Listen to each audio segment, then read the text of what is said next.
Now, Dr. Peter Catalano, chairman of the Department of Otolaryngology, Head and Neck Surgery at the Leahy Clinic in Burlington, Massachusetts, will perform the pillar procedure. To minimize discomfort when the patient receives local anesthetic, dental gel or hurricane spray is often used. 2 to 3 cc's of local anesthetic are given at the insertion points and along the path of the insertion. Note: using more than 3 cc's is not advised, since this may cause the mucosa to balloon, which could lead to superficial placement of the implant. Prepare the delivery tool for the procedure by removing the transport lock.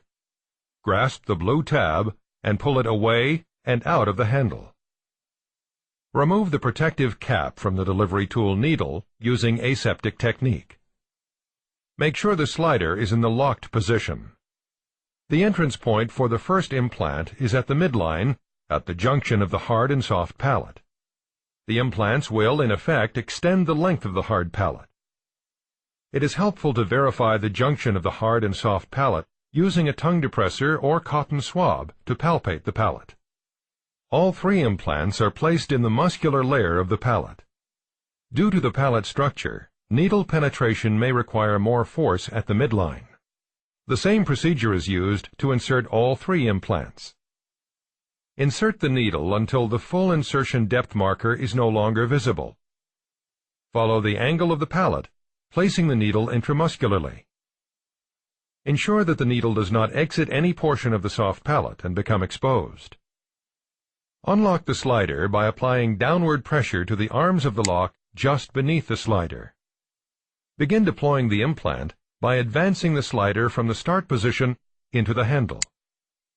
Stop advancing once the slider moves into the halfway position. You will hear a click or receive a tactile response when you have reached the halfway position. Additionally, viewing the side of the handle will indicate the slider position. Withdraw the needle until the halfway depth marker is just visible on the needle, then stop. While maintaining the needle in this position, advance the slider until it comes to a stop at the full deployment position. An audible click or tactile response indicates the slider is in position. Additionally, viewing the side of the handle will indicate the slider position. After the slider is fully advanced, then withdraw the needle from the palate following the insertion path by moving the handle in an arcing fashion. The implant is now correctly deployed and should not be visible. Let's review the insertion technique with a focus on needle positioning and implant deployment. The entrance point for the first implant is at the midline, at the junction of the hard and soft palate. With the slider in the locked position, insert the needle until the full insertion depth marker is no longer visible. Unlock the slider. Begin deploying the implant by advancing the slider from the start position to the halfway position. Withdraw the needle until the halfway depth marker is visible on the needle, and then stop. While maintaining the needle in this position, advance the slider to the full deployment position.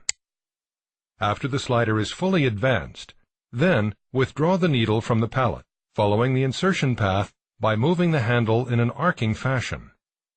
The implant is now correctly deployed and should not be visible. Place the lateral implants approximately 2 mm on either side of the midline. The lateral implants must be parallel with the midline implant.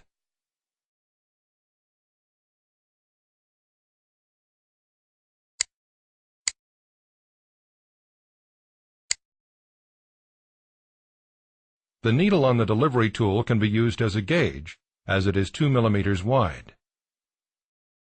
All 3 implants must be placed parallel to one another within the target zone, regardless of palate width and size. This placement is important because it allows the fibrotic capsules that form around each implant to link together, creating a greater stiffening effect. If the implants are too far apart or angled outward, this linking will not occur.